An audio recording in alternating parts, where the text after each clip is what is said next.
Bienvenidos a este análisis profundo. Es de verdad un privilegio enorme abrir este espacio educativo producido por el Colegio de Cirugía General del Estado de Nayarit. Así es. Un espacio dirigido a toda nuestra comunidad quirúrgica, a los médicos adscritos y muy especialmente a los residentes que, pues, se encuentran en plena formación. Totalmente. A quienes están ahí al pie del cañón en las guardias. Exacto. Y bueno, el objetivo de la sesión de hoy es desglosar un artículo de muchísima relevancia clínica. Es un texto publicado apenas en enero de este año 2026 en el World Journal of Emergency Surgery. Un artículo fascinante, por cierto. Sí, liderado por Gary A. Vass y un grupo bastante amplio de colaboradores. El título es Dogma, Datos y Toma de Decisiones, una historia del tratamiento de la obstrucción del intestino delgado. Y vaya que es una historia larga. Bastante. Y la intención aquí es diseccionar esta revisión, o sea, extraer la información que sea directamente aplicable a la toma de decisiones hoy, en el entorno hospitalario actual. Claro. Y creo que el valor principal de este documento radica precisamente en su enfoque. Estamos hablando de una de las urgencias quirúrgicas más prevalentes y de mayor tradición en nuestra especialidad. La clásica obstrucción del intestino delgado. Así es. Es un desafío clínico de todos los días en urgencias. Y fíjate, revisar la evolución histórica de esta patología no es solo un ejercicio académico o por mera curiosidad. Nos da el rigor para entender cómo pasamos de... ¿De intervenciones empíricas? Exacto. Intervenciones que tienen una mortalidad casi absoluta a lo que tenemos hoy, que es un algoritmo predictivo ya fundamentado en evidencia científica. Analizar esta transición es lo que nos permite a los cirujanos de hoy evaluar con ojo crítico nuestros propios protocolos. Cuestionar esas prácticas que están súper arraigadas en la cultura de nuestros hospitales, pero que, francamente, ya no tienen respaldo en la literatura actual. Definitivamente. Y para establecer el nivel de evidencia de este documento vale la pena mencionar la metodología, ¿no? No es una simple recopilación de anécdotas históricas. No para nada. El estudio se estructuró bajo los criterios SSRA-NRA. Que son clave para la calidad. Claro. Criterios diseñados específicamente para elevar el estándar de las revisiones narrativas en medicina. El equipo de Bassi revisó textos primarios, monografías, artículos científicos, desde la antigüedad hasta julio de 2025. Una revisión exhaustiva. Sí, y el propósito era documentar cómo las innovaciones tecnológicas y los cambios de paradigma fisiopatológico moldearon el tratamiento. Porque el documento detalla que en la antigüedad, figuras como Hipócrates recurrían a cosas extremas. Tratamientos muy rudimentarios. Sí, enemas, eméticos, hasta la inversión física del paciente. Buscaban resolver el cuadro obstructivo por pura gravedad y reposo intestinal empírico. Y bueno, esas intervenciones solo reflejaban las severas limitaciones técnicas de la época. O sea, no había de otra. Pero la revisión destaca un hito conceptual extraordinario por ahí del año 350 antes de nuestra era. Praxágoras de Cos, ¿cierto? Exactamente. Él formuló una propuesta invasiva para los casos donde los purgantes ya no funcionaban. Propuso la creación de una fístula enterocutánea.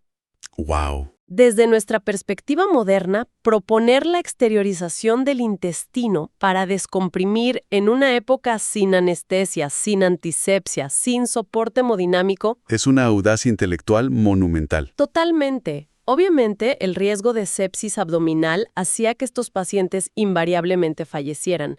Pero el concepto fisiológico de derivar el contenido para aliviar la tensión ya estaba ahí. Y esa intuición contrasta muchísimo con el estancamiento que hubo en los siglos posteriores, porque el artículo muestra que incluso ya en el siglo XIX, abrir la cavidad peritoneal seguía siendo un territorio prohibitivo. Un tabú, prácticamente. Sí, la laparotomía exploratoria era casi una medida paliativa extrema.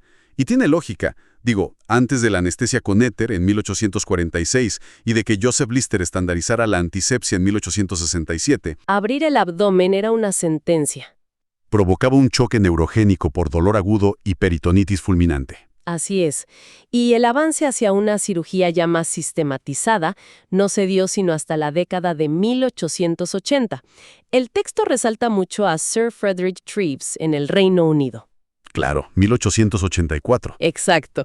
Él publica una monografía donde empieza a clasificar por qué se obstruían. Diferenció entre adherencias, volvulos y hernias encarceladas.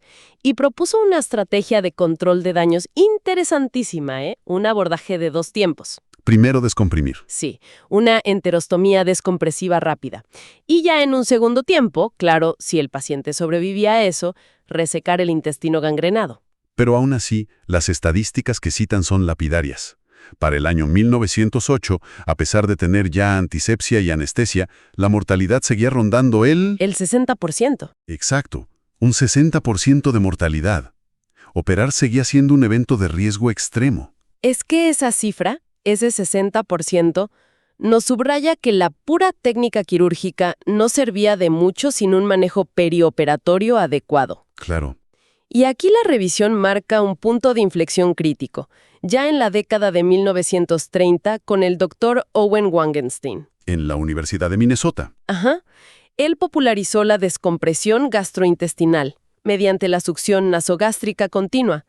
Y el impacto fue, bueno, brutal. Redujo la distensión. Al drenar ese contenido proximal, la distensión gástrica e intestinal bajaba muchísimo. Y la mortalidad pasó de ese 60% a un rango cercano al 5% en algunas cohortes. Del 60 al 5%. Es un salto increíble. Y la caída en la mortalidad documentada por Wangenstein tuvo su justificación teórica poco después. El artículo explica cómo Ian Earth en Edimburgo desarrolló modelos animales que cambiaron cómo entendíamos la enfermedad. Mencionan que demostró lo de la isquemia. Exactamente. Earth demostró que la causa real de la muerte no era la respuesta inflamatoria por la pura distensión, sino el compromiso vascular, o sea, la estasis venosa, luego el colapso arterial, isquemia transmural y necrosis.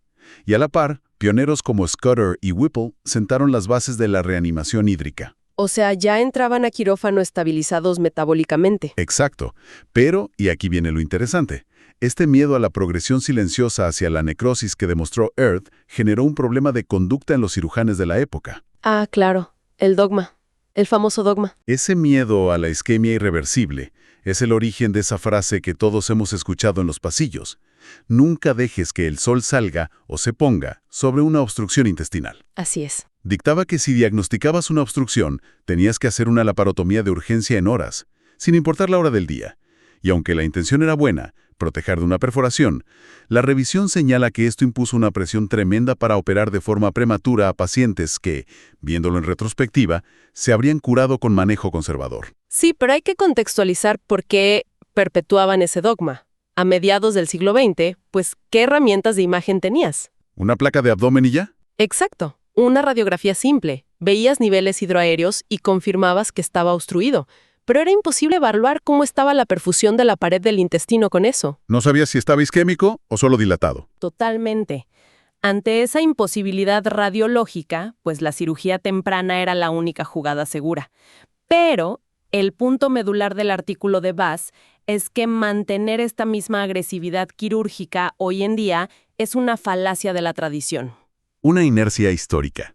Sí, operar solo por seguir la tradición, ignorando la tecnología que tenemos, nos lleva a tasas inaceptables de laparotomías innecesarias, que aparte, paradójicamente, generan más adherencias y más riesgo de obstrucción en el futuro. Y el puente hacia el manejo moderno fue la tomografía computadorizada allá por los 80s y 90s.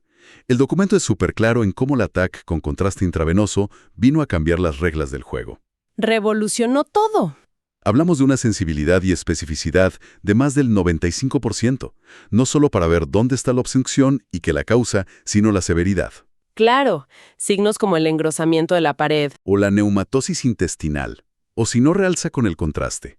Eso eliminó la necesidad de abrir a ciegas. Poder visualizar la perfusión tisular sin invadir al paciente fue lo que realmente catalizó el manejo no operatorio selectivo. Teniendo la certeza en la TAC de que no hay isquemia inminente o perforación, te da un margen de seguridad padrísimo para dar tratamiento conservador activo. Y aquí el artículo profundiza en algo que cambió el pronóstico, el uso del contraste hidrosoluble, específicamente el diatrizuato de meglumina. Que a diferencia del bario tiene un doble propósito. Exacto, sirve para evaluar el tránsito en estudios seriados, sí, pero como es hiperosmolar, atrae líquido a la luz intestinal. Disminuye el edema. Disminuye el edema de la pared, diluye el contenido y estimula el peristaltismo. Los datos que analizan muestran que si el contraste llega al colon en menos de 24 horas, el valor predictivo de que se va a resolver sin cirugía es altísimo. O sea, descompresión con sonda nasogástrica, buena reanimación hídrica y el desafío con contraste hidrosoluble conforman el estándar de oro hoy. El manuscrito subraya las guías de Bolonia de la World Society of Emergency Surgery que han evolucionado mucho. Son fundamentales hoy en día. Y siguiéndolas bien, entre el 70 y el 80% de los pacientes con obstrucción por adherencias se resuelven de forma estrictamente conservadora. Evitar cirugía en 4 de cada 5 pacientes es un cambio de paradigma total. Sí, pero a pesar de que la evidencia es contundente, la revisión de VAS nos trae un análisis bastante crítico sobre lo que realmente pasa en los hospitales, basándose en los resultados del estudio observacional SNAP-SBO. Ese estudio es revelador. Bastante. Evaluaron a más de 1,700 pacientes, en 70 hospitales de 20 países. Confirmaron que la etiología adherencial sigue siendo la número 1, casi el 57% de los casos. Lo esperado, sí. Pero lo alarmante es el grado de cumplimiento de las guías. La inmensa mayoría de estos hospitales tenían tomógrafos, tenían contraste hidrosoluble, y aún así, Apenas el 17.2% de los pacientes en manejo conservador recibió un protocolo estricto. 17.2%. Es poquísimo. Vieron una omisión sistemática en poner la sonda nasogástrica y una infrautilización enorme del contraste terapéutico. Es que esa cifra es inverosímil frente a lo que sabemos que funciona. Y plantea una disyuntiva. Si en estos hospitales tienen la infraestructura y los insumos, el problema parece ser una resistencia cultural. Una inercia. Sí, inercia o una brecha en la educación médica. La costumbre de preferir la resolución quirúrgica rápida o la simple desconfianza en el manejo médico prolongado sigue pesando en las guardias. Y esto impacta directamente en la evolución del paciente. Las consecuencias de no apegarse a los protocolos son súper evidentes y mensurables. Los datos del SNAP-SIBO muestran que si te apegas a las guías, la estancia hospitalaria promedio es de 4.1 días. 4 días. Sí, pero los pacientes con manejo empírico o no adherente a las guías se quedaron hasta 7.8 días en promedio. El doble. Literalmente, duplicar los días cama. Y esto no es solo un tema de costos, que de por sí es alto para el sistema de salud. Expones al paciente a infecciones nosocomiales, a trombosis venosa profunda, a desacondicionamiento físico. Todo eso merma la recuperación funcional. Y bueno, en el subgrupo de pacientes donde el manejo conservador de plano falla y la cirugía sí se vuelve imperativa, el enfoque técnico también ha cambiado. La revisión menciona el rol actual de la adhesiólisis laparoscópica. Que tiene beneficios clarísimos. Menor respuesta inflamatoria sistémica, menos dolor y, teóricamente, como manipulas menos lacerosas, produces menos adherencias nuevas. Pero los datos del SNAP-SBO revelan que, aunque se intentó hacer por laparoscopia en más o menos el 20% de los casos, la tasa de conversión a cirugía abierta fue del 44.5%. Talla lo técnicamente compleja que es esta patología y lo crucial que es seleccionar bien al paciente. No puedes meter a todos a laparoscopía. Definitivamente no. Imagínate, un paciente con abdomen congelado, múltiples cirugías previas, dilatación masiva de asas, meter la cámara ahí es un riesgo altísimo de hacerle una enterotomía iatrogénica. Claro. La laparoscopía es ideal para una banda adherencial única en alguien con pocos antecedentes. Por eso el artículo insiste en usar sistemas de puntuación predictiva modernos, escalas ya validadas como STRISC, que combina clínica, laboratorios y TAC para predecir si hay estrangulación tisular. O la escala NOFA. Exacto, la escala NOFA, para predecir rápido si el manejo no operatorio va a fracasar. Usar esto nos permite dejar atrás la intuición pura y pasar a estratificar el riesgo de forma objetiva. Es fascinante ver toda la evolución junta. Empezamos con cosas empíricas y extremas en la antigüedad. Luego la supervivencia anatómica básica gracias a la anestesia y antisepsia. Luego, el miedo a la isquemia impulsó el operar rápido. Y finalmente, la tomografía y los contrastes hidrosolubles nos permitieron dar un paso atrás, consolidando el manejo conservador con estas escalas predictivas. Es el ejemplo perfecto de cómo la ciencia quirúrgica se va corrigiendo y perfeccionando con la investigación. Y sintetizando todo esto, creo que nos lleva a una reflexión obligada sobre la práctica basada en evidencia. O sea, la verdadera maestría quirúrgica hoy no es solo tu destreza técnica en el quirófano. Es esa capacidad intelectual de saber cuándo no operar. ¿Cuándo aguantar? Exacto. Aplicar las guías de Bolonia exige que abandonemos dogmas que en su momento eran ley. Es una obligación ética cuestionar constantemente lo que nos enseñaron hace décadas, leer la nueva literatura y adaptar nuestra práctica, integrando todo esto, claro, con el juicio clínico, porque hay que individualizar el abordaje según el paciente y los recursos de nuestro hospital en ese momento. Y ese equilibrio entre estandarizar y evaluar individualmente es el núcleo de la cirugía moderna.